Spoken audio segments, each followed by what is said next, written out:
Because a lot of black men don't want to come to church because, and I'm just telling you what I've been told, because they know church is more catered to women. So it's difficult. A lot of men don't want to. Oh man, I'm good. I'm good. It's they see it as that's her. I'm good. All right, cool. I do have a quick question. Sure. If black churches are catered to women, who runs black churches? So I came across a fascinating conversation that a pastor had about a month or so ago in regards to how the church, in particular the black church, caters to women. I know this is a recurring theme that I talk about on this channel. The reason why a number of men, in particular black men, don't go to church is not because they don't want to get to know God. It's not because they don't recognize the importance of Jesus, the importance of God in their life.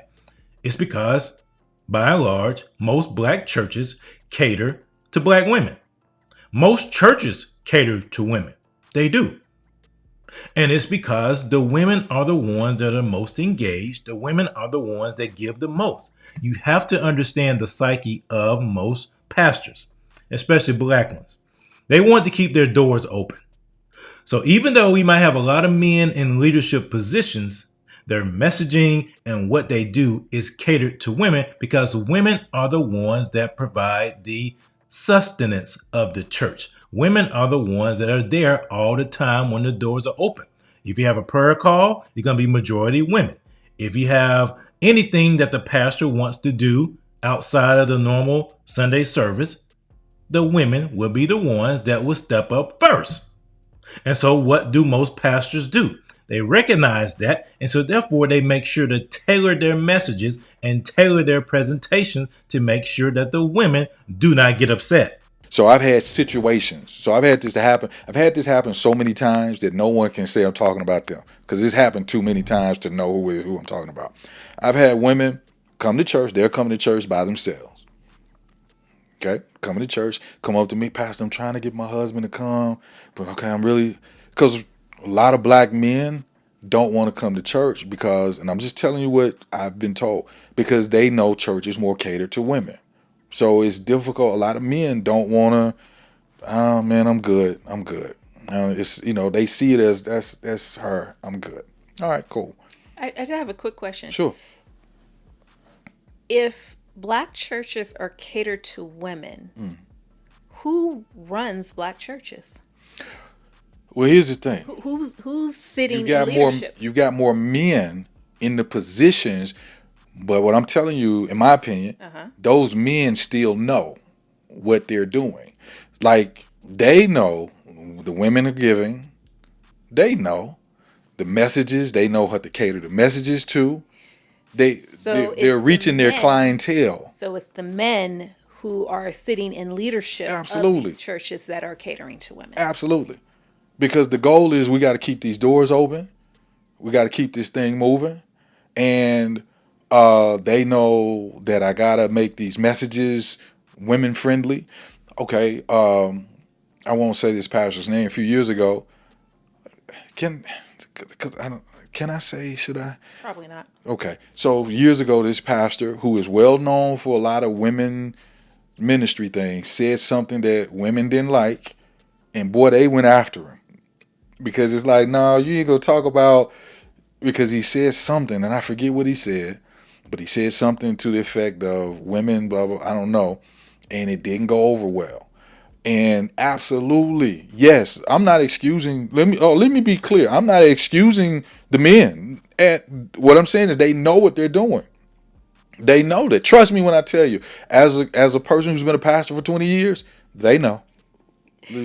So you have Kelola, can you read faces? Stacy, they know.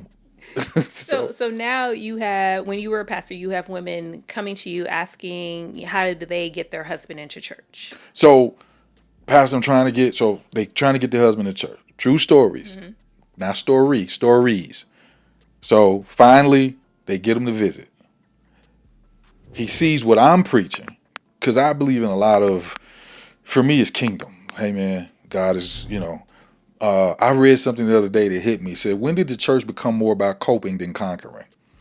And that hit me like a ton of bricks, because I think to a lot, and that's another subject, I think we've gotten to the point we're just teaching people how to cope instead of teaching them how to conquer. Now that's me. That's another conversation. So finally, the brother's like, yeah, I like it. Okay, boom, boom, boom, boom, boom. The wife then comes to me. Okay, he's coming to church, pastor, but can you help him? He needs to. I need him to be. Okay, cool. So I get close to the brother. Now the brother starts to know who he is as a man. Teachings. Now the brother starts to want to ask questions though. He wants to see the bills. Well, hey, where are we doing? What? Now he's starting to be. Nah, the children need to be home. Baby, where you going? He's stepping into that role of a man. And let me say this: a role of a man is not to be overbearing, and that's not it. As a protector, but babe, where you going? Active participant. He's an active participant in the marriage. That same wife who came to me was like, "Can you get him in church? We got him in church. Can you get him to grow?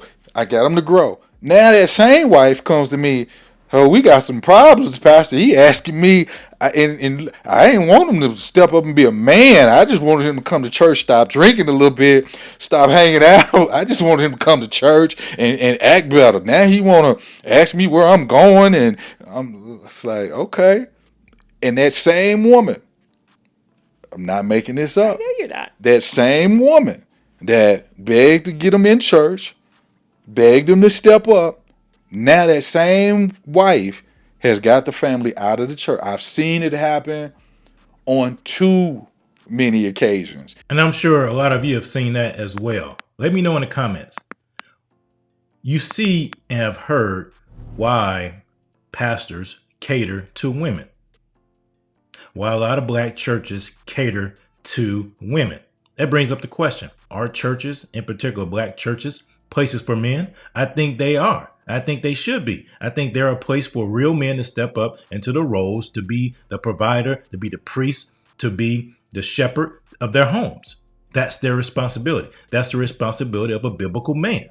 But unfortunately, you have too many churches, too many pastors who will rather water down their message, who will rather feminize their message, who will rather make sure that the doors stay open by preaching things that are not tolerable to most real men. So that's why I asked the question, do churches really want real men? And I think right now the answer is no, because real men will actually step into that church and see things that are not in alignment with the word of God and point it out. And a lot of pastors don't want to deal with that. So what do? They cater to the women because they know the women will continue to idolize them. I think it's a form of idolatry too. I think a lot of pastors love that attention that comes from having a flock of women idolize them.